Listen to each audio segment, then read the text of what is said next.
Welcome. Today we're going to talk about administrative reform. We've talked about all sorts of administrative problems, organizational problems. Now we're going to talk about how to fix some of those things, or at least methods that have been used to fix some of the problems.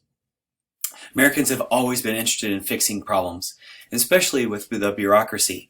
In fact, we started with a commitment to change. Like, we don't want to be like England. We don't want to have that big bureaucracy. We don't have government intruding into our lives so much. And so one of the biggest problems is that as we seek for change, we often borrow ideas from the private sector, because in the private sector, non-government organizations are able to do so many more things.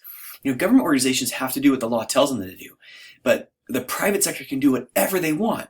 And so in the private sector, as we borrow those ideas, we try to fit them and mix and match them, we end up with conflicts. Nevertheless, we still are committed to change, and the most innovative levels of government are actually the state and local levels. They're actually trying new things. We call them laboratories of innovation. They're out like trying to figure out new human resource systems, or hiring, or pay, or bumps in pay, or how to structure organizations. So a lot of that stuff that we learn, that we adopt at the federal level, starts at the state and local levels. Now, if we started to borrow ideas from the private sector about organizational reform, what will those cause? Well, if you look there on the right hand of your screen, sometimes private sector ideas can be just absolutely crazy, radical, new, and different, and maybe it would be impossible for us to think about how to provide a government service in that way.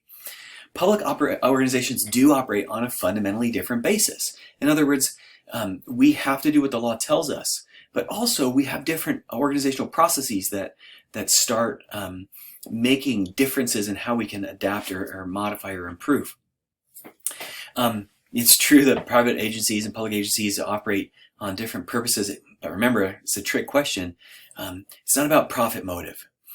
The other thing is that the private sector does adapt much faster than the public sector. In the private sector, we start doing new things, and all we need is a couple bosses of approval, maybe the stakeholder or the shareholders' approval. In government, we have to get permission to do new things. So we have to ask the city council, and we have to think about new ways to perform things. Then we've got to convince those people who have that power to give the bureaucracy power to do those.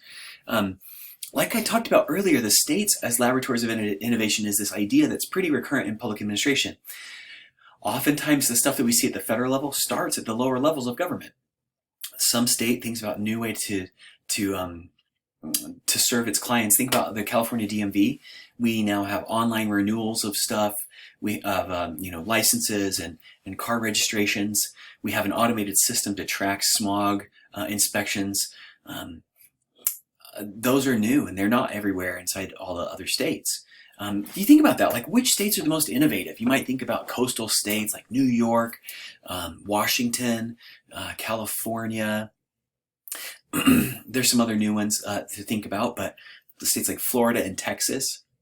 When you think about them, what makes them innovative? Well, it's because they have industries with some smart people there. They have like movers and shakers, people who are actually getting stuff done. They're thinking about things in new ways. Think about California. California is a home in Silicon Valley of all sorts of amazing companies, including Apple. Washington State has Boeing, but also has Microsoft. And think about what would happen in Seattle, in the politics of Seattle, and how Seattle does its work. They might be different because people who work in those big high-tech industries, they start thinking about how they're doing processes in the private sector, and they say, gosh, I wish my city government would do this. And then they have pressure to push the city council to try new and innovative things. So naturally, where you see a vibrant private sector, you're going to see a naturally vibrant public sector. And that's going to be different than maybe a least innovative state. States that maybe have a loss of manufacturing jobs, maybe some historical cultural thing that keeps them kind of slow to adapt or to modify. In those same areas, the bureaucracy is going to be slow. It's going to do things the way they've always done things. And so where we have these pockets of innovation, we can see what things are going to be successful and what things aren't going to be successful. And then those states share ideas. And then those ideas get shared between local and state. And then people at the federal government start paying attention to see what's successful and what's not successful. Now, there are all sorts of different ways that we think about how we can change the bureaucracy. There are three strategies where we see massive amounts of reform coming inside our agencies. These three are downsizing, re-engineering, and continuous improvement. They may have different names, maybe in your textbook, but generally downsizing is very, very well known. It has the same name. Re-engineering may come by a couple different names. And continuous improvement has a variety of different names. We'll talk about them. The idea about how to fix an organization using downsizing is that generally the agency is too big, or government is generally too big, so we want to shrink it. Well, why would you want to do that? Well, because we think it maybe is out of control, or it costs too much money, or there's some problem there and we want to shrink that problem. Downsizing is well used. Lots of states and citizens use that. One of those examples of how we do that is we cap the amount of taxes that will go towards a specific thing. Or we have a budget cut. That could be a downsizing. Now, lots of people have arguments for downsizing. Those include like government's inefficient, they're not using their tax dollars much, so we need to cut their budgets. And when they cut their budgets, they'll figure out how to do the same work by cutting waste. Sometimes people say, well, government takes so much money out of our taxes and it does so many different things. Like, we got to make it smaller, make it less in our lives, less costly. And there's other things like government is not very competitive. It doesn't have to fight with anybody else. And so we have to make cuts to stimulate change, just as if you'd find that in the private sector, in the market. Now, all of these downsizing events happen from the outside. That's to say, citizens or elected officials or financial conditions, something outside of the control of the agency, cut the budget. They lower the expenditures of the agency. Maybe there's a cap on how many people they can hire. It comes from the outside of the organization in. In other words, someone outside the organization comes and attacks that organization by cutting its budget. They don't really care about what changes inside the organization. They just want to make it smaller. This way they say it's a blunt target. We're not like cutting out cancer. We're using really surgical carve-outs like, well, we're going to take this piece of inefficiency, we're going to take this piece of inefficiency, we're going to cut it out. It would be more like a cancer surgeon coming in and saying, well, your liver's got cancer in it, so we'll just, cut 20% of it out and hope that the cancer is in that part. What? Like, that doesn't make any sense. But we do downsizing, and it's pretty routine. It's focused on the size of government. And it happens once, or in other words, like, it happens in one action. It's a discontinuous action. It happens like that, and we move on. Now, here's some sample of downsizing policies. We have the Taxpayer Bill of Rights in 1992, the Grace Commission, Cost Control, the Graham-Rudman Control Act, Reinventing Government. All these sort of policies essentially put caps on the size of government, cut the budget.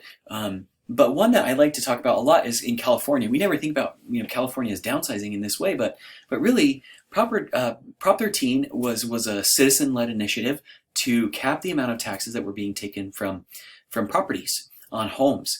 Homes were getting very, very expensive, and people who'd been in those homes for a very long time were unable to pay the property tax. And they said, well, that's not very fair to kick Granny out of her house in Santa Monica that she bought for like $5,000 in the 20s and now is worth $7 or $8 million. That's not cool. So they can't afford to pay the tax on that. So the citizens, among other things, passed this proposition. It limited the amount of property tax that you could take from a residence to 1% of the purchase price of that home.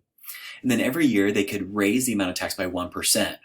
So let's say you bought a home for $300,000, you would pay $3,000 a year plus 1% on top of the $3,000 that first year. The next year you pay 1% on top of that tax, and as long as you held a home. So it essentially caps the amount of tax being taken from homes. This is way slower than the market rate. So what happens is you cap that tax, but the costs of government providing government services continue to grow at a faster rate. Let's say 4 or 5% inflation, but their property tax rate is growing at 1%.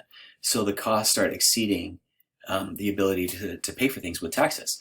Well, essentially that's downsizing and saying, hey, look, we are capping the amount of money that you have to perform government functions at 1%. Now, another thing that can happen in downsizing policies is that when we set a cap on the amount of tax that can be taken during an economic boom and bust period, in the boom, if we have like Prop 13, where the property taxes are going up, but very slowly, but the boom is going high, cities start spending lots of money because they think there's going to be more money coming in from, like in California, from income tax or from sales tax.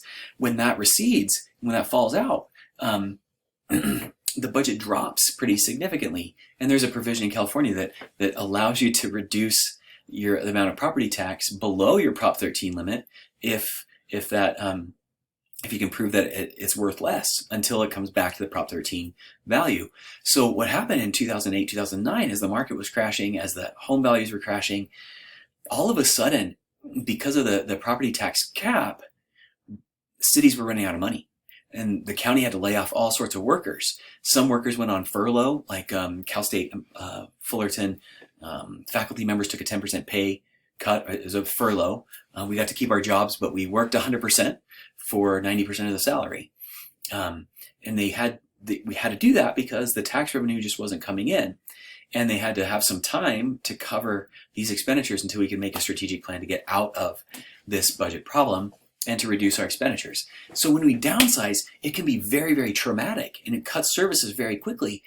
And it's not like we can adapt very fast, but we know that we are in this constrained budget, and we have to move forward with a new future. I know, like, for example, Riverside County in California, when when the recession hit, the Prop 13 values on the homes that I was living in like 2006, they were valued at like $450,000. But when I moved into town in 2008, that same house that was sold for $430,000, I bought for $190,000. That meant on that one house that the county lost, as long as I keep the house, at least $2,000 per year on one house. And these houses were flipping like all sorts of crazy. They were houses like being repoed, and new bank owners coming in and people flipping them, but at lower values. So where Riverside County thought it was going to have this budget at this level for years and years and years and years, when the house was resold, they had about half the budget. So it causes a significant shock in the system. Now, when downsizing events happen, there's little planning done in advance of them. That's to say, somebody comes in and smacks that agency around, they cap that tax, whatever it is, it's just shock to the system. Now, what it does, it shrinks the government, like, no doubt about it. That's the point. It makes it smaller, they have less revenue, but they don't know what to do. So it takes some time to work through how to solve this smaller budget problem. So in the case of like Cal State's, we continued to serve the students. We continued to offer classes in that same way, but we had lower funding. It decreased our morale. We were expected to do 100% of the work at 90% of the salary. We actually upped the number of classes we were teaching. All sorts of things happened in that process to transition. And it's really good for office holders, those symbolic events where elected officials say, hey, we shrunk government, or citizens say, you stopped taking my taxes. But over the long term, it can really significantly undermine the quality of service that's being provided, especially if these cuts aren't made strategically, if there's not good leadership inside organizations to use that downsizing event for good purpose. So downsizing is one of the ways that we change organizations, we reorganize them. It's really focused from the outside in, some shock to the system. It's focused on the size, blunt targets, it happens once, and in a discontinuous way, and it's one way to make the government go smaller. The second way we can talk about government reform is re-engineering. Re-engineering is a different approach. Re-engineering says, hey, your organization is performing poorly, let's just gut the organization and start over and rebuild something new. We're going to take what you were doing before, which was like, and we're going to make it awesome. We're going to completely redo the system. We're not talking about small incremental improvements. We're talking about gutting something and redoing it. And the way that we do it is to focus on clients, the people that we serve, customer service, competition, and generally market-like principles. Now, some people like George Fredrickson say, we can't really re-engineer government to make it run like the private sector, because in the public sector, the owners are the people. They're not our clients. The citizens that we serve actually own the government. So if we treat them like clients, we have the power relationship wrong. Nevertheless, re-engineering is being used often. So the 3 C's that we use in re-engineering are customers, competition, and change. We're focused on changing processes. We're changing the way that we do government work. And the way we do it is we focus on customer service. And what we do is we compete against each other inside agencies. Well, how's that work? Well, one agency, we cap the amount of budget that we might have voluntarily. And in order to show that we need extra resources, we show that we're performing well with the resources we have.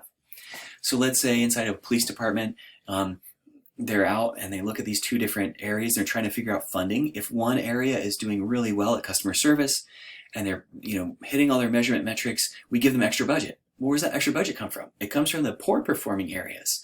And so we set them at odds against each other and make them compete for resources. That's how the market works in business, in the private sector. But in the public sector, it's a little bit different. Nevertheless, we use this idea that we're going to compete for resources, and in that competition for resources, we're going to be able to show growth and improvement in our processes.